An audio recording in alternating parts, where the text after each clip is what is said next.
दोस्तों नमस्कार आदाब। मैं आपका दोस्त तकमील अहमद आपका बजिन टांडा यूट्यूब चैनल में मैं आपका स्वागत करता हूं। जैसा कि आप सभी लोग जानते हैं कि उत्तर प्रदेश में 2022 के विधानसभा चुनाव के लिए सभी राजनीतिक पार्टियां अपनी राजनीतिक ज़मीन को तलाशना शुरू कर दिया है। इसी के सिलसिले में आज हम बात करने चल रहे हैं आम आदमी पार्टी। आप सभी लोग आम आदमी पार्टी के इतिहास के बारे में जानते हैं, उसकी हिस्ट्री के बारे में जानते हैं। ये एक ऐसी पूरे हिंदुस्तान की ये ऐसी पार्टी है जो धर्म के आधार पर ना बनकर जो सामाजिक परिवर्तन लाने के आधार पर बनी। और जितनी भी पार्टियां हैं वो किसी न किसी धर्म के आधार पर, धार्मिक सोच के आधार पर, धार्मिक विचारधारा के आधार पर अपने आप को बढ़ाती है। लेकिन आम आदमी पार्टी, जिसको हम सभी लोग आप पार्टी के नाम से भी जानते हैं, ये एक ऐसी पार्टी है जो हिंदुस्तान में एक आंदोलन से उभरी हुई है।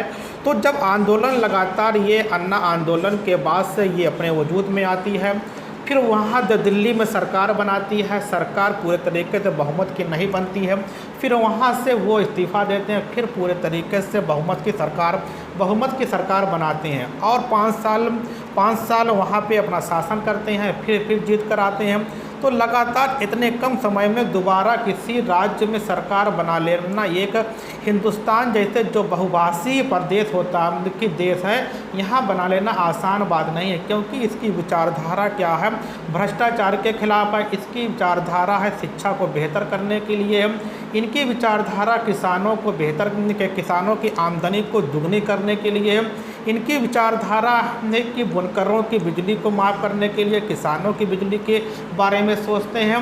तो तमाम तरह की जो बेसिक एक नीड होती है, जो आवश्यकता होती है किसी देश के नागरिकों की, आपकी पार्टी इसी पर काम करती है। तो आज हम बात करने चल रहे हैं, हमारी टीम बात करने चल रही है और 278 विधानसभा टांडा, जो आप सभी लोगों को मालूम हुआ होगा, कि अगर नहीं मालूम है तो मैं बता रहा हूँ। 278 विधानसभा टांडा से आम आदमी पार्टी ने राकेश वर्मा सर को यहाँ पर टिकट दिया है।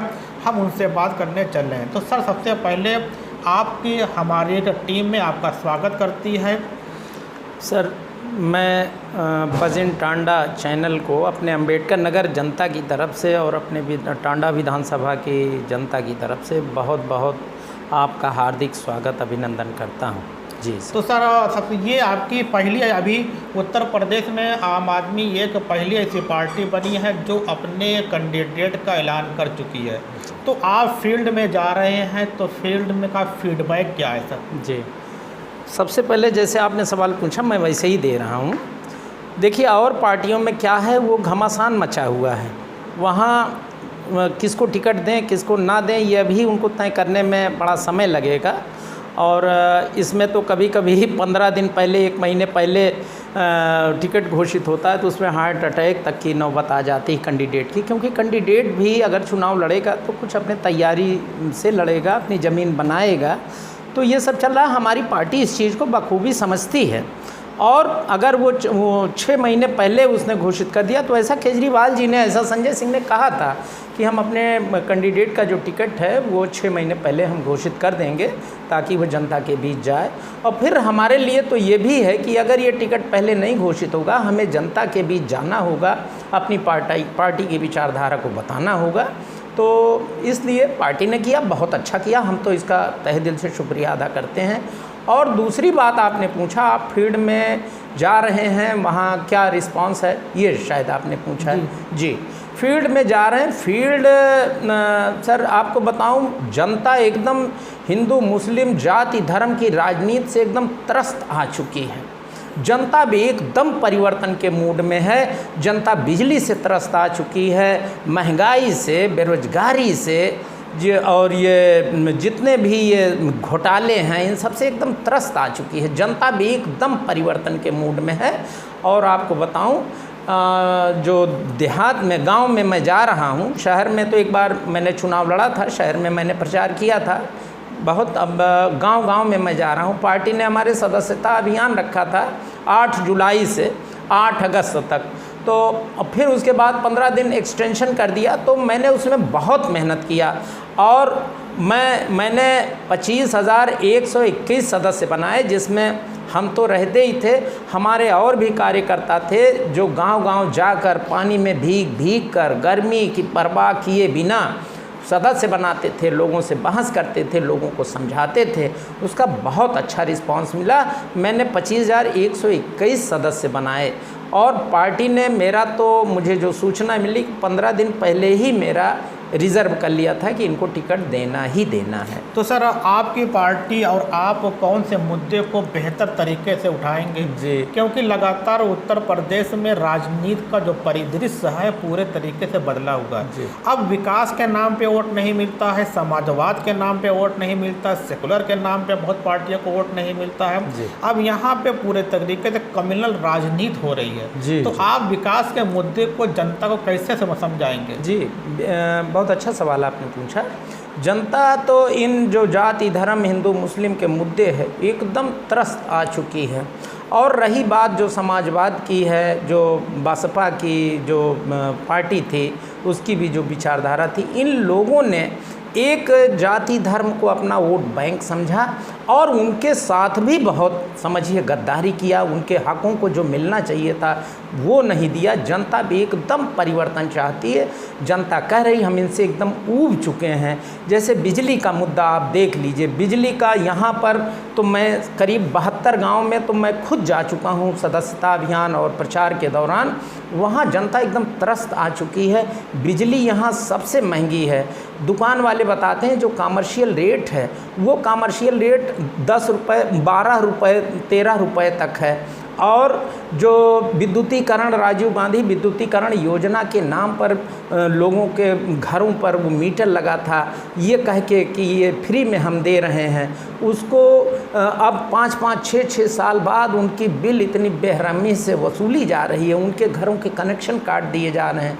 किसी ने तो ये भी बताया कि यहाँ एक बल्ब भी हमारे यहाँ नहीं जला और हमारे यहाँ इतनी बिल आ गई। तो ये मुद्दे हैं। शिक्षा को एकदम ध्वस्त कर दिया इन सरकारों ने। शिक्षा आज 70-72 साल में मैं बता रहा हूँ कि शिक्षा के साथ सभी सरकारों ने बहुत ही मतलब बर्बरतापूर्ण व्यवहार किया है। आज शिक्षा को प्राइवेट क्षेत्र में देने की तैयारी हो रही है। शिक्षा अगर सरकारी क्षेत्र में शिक्षा को चुस्त दुरुस्त किया गया होता तो आज प्राइवेट स्कूल और कॉन्वेंट स्कूल ना खुलते। ये प्राइवेट और कॉन्वेंट स्कूल वही हैं जिसमें जो हमारे विधायकों के हैं, हमारे मंत्रियों के हैं, हमारे उद्योगपतियों के हैं। तो एक साजिश थी कि कैसे हम शिक्षा को बर्बाद करें, सरकारी तंत्र को बर्बाद करें, स्कूल को बर्बाद करें, हॉस्पिटल को बर्बाद करें। तब इनके हॉस्पिटलों में आप जाएंगे मजबूर होकर, इनके स्कूलों में आप जाएंगे मजबूर होकर, वहाँ मोटी मोटी फीस आपकी लगेगी, वो फीस आप दे नहीं पाएंगे। कोई सक्षम व्यक्ति होगा तो वही दे पाएगा। और हमारी आम जनता, गरीब जनता को एकदम शिक्षा, दीक्षा, स्वास्थ्य से, बिजली से, पानी से एकदम मरहूम करना चाहती है। वो पढ़े लिखे ही ना पावें तो एकदम कीड़े मकोड़ों जैसा ज़िंदगी जीने को मजबूर कर रही हैं ये सरकारें। और ये जो भाजपा की गवर्नमेंट है सबसे तो त्रस्त ही थे। और ये जो भाजपा की गवर्नमेंट है, आपको बता दूं, गांव में जनता डंडे ले लेकर इंतज़ार कर रही। जिस दिन यहाँ आएंगे डंडा दिखाते हैं, कहते हैं मास्टर साहब आएंगे तो इसी डंडे से उनका स्वागत होगा। ये हाल है, ज़मीनी हकीकत मैं आपको बता रहा हूँ। बीएसपी का वोटर एकदम नाराज़ हो चुका है। वो ये कहता है कि मैं भाजपा को ये वोट अब नहीं दूंगा अपनी पार्टी, क्योंकि ये पार्टी बीजेपी का सपोर्ट करती है। बीजेपी को हम वोट देंगे नहीं और समाजवादी को हम वोट देंगे नहीं। हम अब आम आदमी पार्टी को अपना रहे हैं। हम लोग दिल्ली में कमाते खाते हैं, वहाँ पर शिक्षा दीक्षा का अच्छी व्यवस्था है, निःशुल्क है और वहाँ धंधा रोजगार है। तो हम अब इसी पार्टी को पकड़ रहे हैं। ये बहुत जाहिर सी बात मैं आपको बता रहा हूँ। सर, एक बहुत ज़्यादा मुद्दे उठे हुए हैं कि ओबीसी की जनसंख्या को लेकर उनकी जनगणना होनी चाहिए जी। तो इस पे आम आदमी पार्टी क्या स्टैंड है? देखिए, ये चाहे आरक्षण है या जनगणना को लेकर है, हमारी पार्टी यही कहती है कि जैसे ये कोई भी ऐसा आरक्षण के मुद्दे जो संवैधानिक मुद्दे हैं, उन मुद्दों को संवैधानिक आधार पर ही तय किया जाना चाहिए और उनके साथ कोई छेड़छाड़ नहीं की जानी चाहिए। जी, तो आरक्षण का भी मुद्दा अगर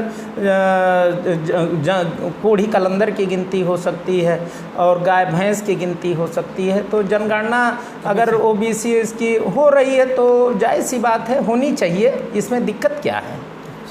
तो और एक चीज़ ये होता है कि लगातार देख रहे हैं कि मतलब आपने तमाम मुद्दों को बहुत ही बारीकी से उठा दिया है, लेकिन मैंने फिर कहा कि सर इसमें और पार्टियों को वोट नहीं मिल रही, उनको कैसे लाएंगे? आपकी क्या स्ट्रेटजी होगी, क्या रणनीति होगी कि लोग आपके विकास के मुद्दे को जानें कि कैसे वो समझेगा? अभी तो समझ नहीं रहे हैं विकास के मुद्दे को वो। देखिए, सवाल तो आप बढ़िया पूछ रहे हैं। अब कोई इतना मूर्ख नहीं है, तकबीर सर, अब कोई इतना मूर्ख नहीं है। क्या यहाँ उत्तर प्रदेश, बिहार की जनता या पूरे देश की जनता दिल्ली में अगर रह रही है तो दिल्ली में वो व्यक्ति अपने गांव में, मैं बता रहा हूँ कि करीब एक गांव में मैं जब जाता हूँ तो दसियों लोग दिल्ली के रहने वाले, दिल्ली में काम कमाने वाले, खाने वाले मिल जाते हैं, वो उसकी चर्चा अपने गांव घरों में कर रहे हैं। अभी मैं रसूलपुर गोठवा गया था 1 महीने पहले, रसूलपुर हरिजन एक गाँव है, तो वहाँ जब हमको देखे तो वहाँ के लोग इतने खुश हो गए, कहे हम लोग यही मना रहे थे कि जब ये पार्टी चुनाव का ऐलान कर चुकी है तो अभी कोई कैंडिडेट हमारे यहाँ आया क्यों नहीं। हम लोग को देखते ही एकदम खुश हो गई और ये कहने लगी, मैं जब अपने मुद्दे बताने लगा कि देखो भैया मेरे जो मुद्दे हैं, जाति धर्म हिंदू मुस्लिम की राजनीति से हम त्रस्त आ चुके थे। 2013 में मैंने इस पार्टी को ज्वाइन किया और ये पार्टी में लगा हुआ हूँ कि जिससे आम जनता, गरीब जनता का भला हो। तो उसमें मैं महिला किराया का बताने लगा कि महिलाओं को वहाँ किराया मुफ्त है सरकारी बसों में।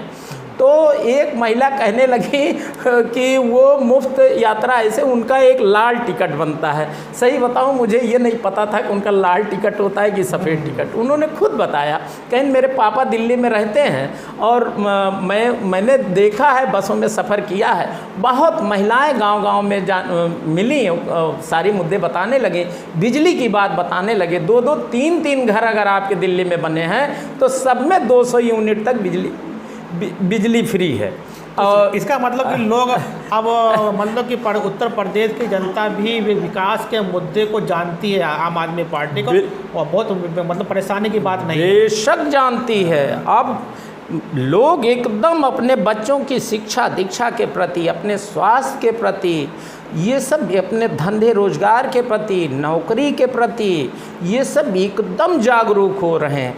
इन पार्टियां, जो भी पार्टियां अब तक आईं, ये केवल हमको ठगने का काम ही की, केवल एक जाति धर्म और को लेकर चलती रहीं। और इसमें मैं बताऊं कि जाति धर्म की जो राजनीति होती, हिंदू मुस्लिम की जो राजनीति होती, छोटका बड़का, अहिर कहार कुहार चमार की ये जो राजनीति होती, इसका नेता केवल सौदेबाजी करता है और पार्टियों से समझौता करता है कि मेरे पीछे इतना वोट बैंक है। वो अपना सौदा करता है, अपना टिकट लेता है और फिर जनता को भूल जाता है। क्या जनता इस बात को समझती नहीं है? तो सर आखिरी सवाल है, आप हमारे चैनल के माध्यम से 278 विधानसभा के नागरिकों से क्या कहना चाहते हैं? सर मैं यही कहना चाहता हूँ, 70-72 साल हो गए, अब आप लोग सचेत हो जाओ। हिंदू मुस्लिम के नाम पर, जाति धर्म के नाम पर अब ठगे न जाओ।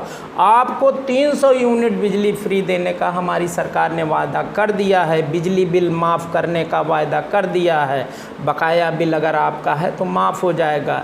किसान और बुनकर की बिजली भी माफ़ करने का वादा कर दिया है और अच्छी शिक्षा और अच्छा स्वास्थ्य के लिए भी हमारी सरकार जो कर रही है वो जनता खूब बखूबी जानती है। मैं यही कहता हूँ कि अब इन ठगों के चक्कर में आप ना आइए, ये केवल और केवल आपको बरगलाने का काम करते हैं। और आपको ये भी बता दूं, मैं तो जनता से भी कहता हूं, और पार्टियों के लोग आएंगे कहेंगे कि अरे वो दिल्ली की पार्टी है उसके चक्कर में मत पड़ो, तो आप उनसे केवल 3-4 सवाल पूछ लेना। ये पूछ लेना कि क्या आपने भी कभी 200-300 यूनिट की बिजली दी थी हमें फ्री? हमने तो आपको 2-2, 3-3 बार ताज पहनाया था, आपने कब हमें दिया था? हमारे स्कूल को आपने बर्बाद करने के सिवा क्या किया? स्कूल बर्बाद ना किया होता तो आपके ये सब जो प्राइवेट और कॉन्वेंट स्कूल खुल रहे हैं क्यों खुल रहे हैं? गरीब और अमीर के स्कूल को अलग बना दिया। गरीब का बच्चा भैंस के तबेले में पढ़ता है, इतना इतना पानी भरा हुआ, गांठ गांठ भर पानी उन स्कूलों में, 8 फुट के लिंटर हैं, हरी पट्टी लाल पट्टी, वो स्कूल आपको दूर से दिख जाएंगे किसी गरीब गुरबे का स्कूल है यहाँ। तो ये आप देखना, और स्वास्थ्य के लिए अच्छे हॉस्पिटल देखना। अच्छा हॉस्पिटल आपको केजरीवाल सरकार ही दे पाएगी, आम आदमी पार्टी की सरकार ही दे पाएगी। बाकी सब ने केवल बर्बाद ही किया है। महिलाओं को बस में फ्री यात्रा हमारी पार्टी दे पाएगी। और एक चीज़ कहता हूँ कि जब आप वोट डालने जाना तो अपने बच्चे का भविष्य देखना, अपने बच्चे का मुस्तकबिल देखना और अपने वृद्धावस्था को देखना। यहाँ पर हमारी सरकार वृद्धावस्था विकलांग पेंशन, ये विधवा वृद्धावस्था विकलांग पेंशन 500 देती, हमारी सरकार 2500 रुपये देती है। और ये भी कहता हूँ कि 2500 आपके लिए कम नहीं होता। अगर आपके बेटी बेटा नहीं आपको पूछ रहा है तो आप बहुत स्वाभिमान से अपनी ज़िंदगी गुजार सकते हैं। और ये भी सोच लेना कि इस कोरोना पीरियड में आपने क्या क्या, आप दवाइयों के लिए भटकते रहे, आप अस्पताल के लिए भटकते रहे और कुछ आपको नसीब नहीं हुआ। आप कोरोना वैक्सीन के लिए गांव-गांव में जाता हूं, लोग कहते हैं 5 दिन से हम दौड़ रहे हैं लेकिन वैक्सीन हमको नहीं लगी। तो ये सब आप सोच के वोट देना, हमारी पार्टी को देना वोट। और मैं तो यही कहता हूं कि हमारी पार्टी को अपनाओ और खुशहाली लाओ। और जी, मैं इस काम को बखूबी कर रहा हूं जी। तो आप लोगों ने देखा कि 278 विधानसभा टांडा से आम आदमी पार्टी के प्रत्याशी जनाब राकेश वर्मा साहब, जो एक टीचर भी हैं, इन्होंने तमाम मुद्दे, अपने मुद्दे को, स्थानीय मुद्दे को और राष्ट्रीय मुद्दे को और आम आदमी पार्टी पे कौन से मुद्दे पर काम कर रही है, तमाम मुद्दों पर उन्होंने बेबाकी से अपने के आंसर किया है और बताया किस तरीके से हम आगे बढ़ेंगे। अगर हमको आगे बढ़ना है तो इन तमाम मुद्दों को लेकर चलना पड़ेगा। इसी के तरीके मैं अपने बातों को समाप्त करना हूं। और जिन लोगों ने अभी तक हमारे चैनल को सब्सक्राइब नहीं किया, प्लीज़ सब्सक्राइब कर दें, बेल आइकन को भी प्रेस कर दें। ओके, धन्यवाद, फिर मिलते हैं। जी, बहुत बहुत